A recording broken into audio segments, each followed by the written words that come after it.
আসসালামু আলাইকুম everyone, welcome to my channel study line. আজকে আমরা স্পোকেন ইংলিশে এমন একটা খুবই ইম্পর্টেন্ট টপিক নিয়ে কথা বলবো, যেগুলো আপনাদের দেশে বা বিদেশে যে কোনো জায়গায় কিন্তু আপনাদের এই কনভারসেশনগুলো খুবই ইম্পর্টেন্ট।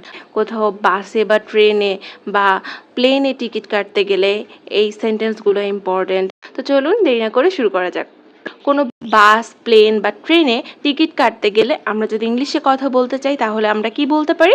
ফার্স্টে ধরুন কোনো এজেন্ট, আপনি কোনো এয়ারলাইনে গিয়েছেন যে টিকিট কাটবেন, সেজন্য এজেন্ট অবশ্যই আপনাকে জিজ্ঞেস করবে যে হ্যালো, কোন এয়ারলাইনটা সেটা নিয়ে কথা বল, is X airline, like how can I help you. উনি আপনাকে কি করে হেল্প করতে পারেন সেটা নিয়ে ফার্স্টে উনি জিজ্ঞেস করবেন। এরপরে আপনার কথা কি হবে? আপনি তো টিকিট কাটতে গিয়েছেন, আপনার কোন সাইডের টিকিটটা লাগবে সেটা, আপনি কোথা থেকে কোথায় যাবেন সেটা নিয়ে তাকে বলবেন I would like to book a ticket. অর্থাৎ টিকিট যদি বুক করতে চান তাহলে বলবেন I would like to book a ticket from Dhaka to Delhi, এটা বলতে পারেন। আর ঢাকা টু চিটাগং এভাবে বলতে পারেন। আর যদি আপনি বাই করতে চান, টিকিটটা কিনতে চান ডিরেক্ট, তাহলে বলতে পারেন I would like to buy ticket from Dhaka to Chittagong. ঠিক আছে, এরপর আপনি কি বলবেন? এজেন্টটা বলছে যে আপনি একমুখী টিকিট চাচ্ছেন অর রাউন্ড ট্রিপ, অর্থাৎ আপনি কি শুধু যাবেন নাকি আপনি আবার ফেরতও আসবেন। সেই জন্য এজেন্ট আপনাকে জিজ্ঞেস করতে পারে one way or round trip, অর্থাৎ একমুখী টিকিট চাচ্ছেন নাকি রাউন্ড ট্রিপ চাচ্ছেন। তখন আপনি ধরুন বললেন রাউন্ড ট্রিপ প্লিজ। ধরুন আপনি যাবেন আবার ব্যাক আসবেন, ব্যাক আসার টিকিটটা আপনি চাচ্ছেন, তখন আপনি বলতে পারেন রাউন্ড ট্রিপ প্লিজ। এরপরে আপনাকে তখন উনি জিজ্ঞেস করবেন যে আপনি কবেকার টিকিট বুক করতে চাচ্ছেন, লাইক আপনি কবে যেতে চাচ্ছেন। তখন উনি হয়তো বলবেন when will you be departing or when will you be leaving, আপনি কবে যেতে চাচ্ছেন। তখন আপনার উত্তর হতে পারে আপনি যাওয়ার যে তারিখটা সেটা তাকে বলবেন I will depart on September 15 or September 16 or July 15, এভাবে আপনি বলতে পারেন। ঠিক আছে,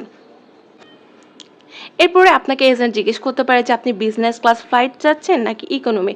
তখন আপনাকে বলতে পারে do you want business or economy class. তখন আপনি ধরুন আপনার বিজনেস ক্লাসে অর ইকোনমি ক্লাসে টিকিট দরকার, সেটা আপনি বলতে পারেন I would like business class. ঠিক আছে, এরপরে ধরুন আপনি ফিরবেন কবে, যেহেতু আপনি রাউন্ড ট্রিপের টিকিটটা চাচ্ছেন কিন্তু সেই জন্য আপনি কবে ফিরতে চাচ্ছেন সেটা আপনাকে জিজ্ঞেস করা হতে পারে when will you be coming back or when will you be returning, আপনি কবে ফিরছেন। কেননা আপনি সেদিনের টিকিটটাও তো আপনাকে কাটতে হবে। তখন আপনার উত্তর হতে পারে I will be returning on September 24 or September 26। ঠিক আছে, আপনি কবে ফিরবেন সে ডেটটা দেবেন। কাছাকাছি টাইমের ট্রিপ হলে অবশ্যই আমরা তখন সাধারণত রাউন্ড ট্রিপের টিকিটটা কেটে থাকি। ঠিক আছে, তখন সেক্ষেত্রে আপনার ফের ডেটটা আপনাকে বলতে হবে। এরপরে কি বলা হতে পারে আপনার কয়টি টিকিট লাগছে। ঠিক আছে, আপনি কয়টি টিকিট কিনবেন, how many tickets would you like, আপনার কয়টি টিকিট লাগছে। এজেন্ট আপনাকে জিজ্ঞেস করলে আপনার উত্তর হবে I would like 2 tickets or I would like 3 tickets. কয়টি টিকিট নেবেন সেটা বলবেন। এখানে কিন্তু how many tickets would you like, আমরা উড ইউ লাইক কথাটা ইউজ করব। ভদ্রতার খাতিরে আমরা সবসময় উড কিন্তু ইউজ করে থাকি, উড লাইক। ওয়ান্ট কিন্তু হবে না, আই ওয়ান্ট 2 or 3 টিকিটস এরকম কিন্তু বলবো না, আই উড লাইক ইউজ করব। এটা ভদ্রতার খাতিরে আমরা উড লাইক বেশি ইউজ করে থাকি। চাই, ওয়ান্ট কথাটা কিন্তু অনেক সময় দেখা যায় জবরদস্তির মতো হয়ে যায়। ঠিক আছে, তো আমরা উড লাইকটা ইউজ করব।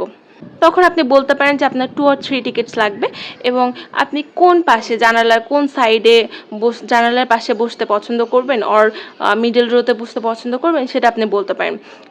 Could I get a window seat, আপনি কি উইন্ডোর পাশে সিট নিতে পারেন সেটা সম্পর্কে আপনি এজেন্টকে বলতে পারেন।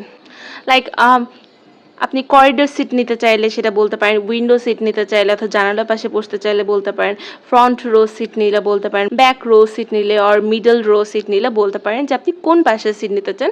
যদি সিট অ্যাভেলেবল থাকে তাহলে যেন আপনাকে সেই সিটটা দেওয়া হয় সেটা নিয়ে বলতে পারেন। আজকে এই পর্যন্তই, সবাই ভালো থাকবেন, সুস্থ থাকবেন, ধন্যবাদ সবাইকে।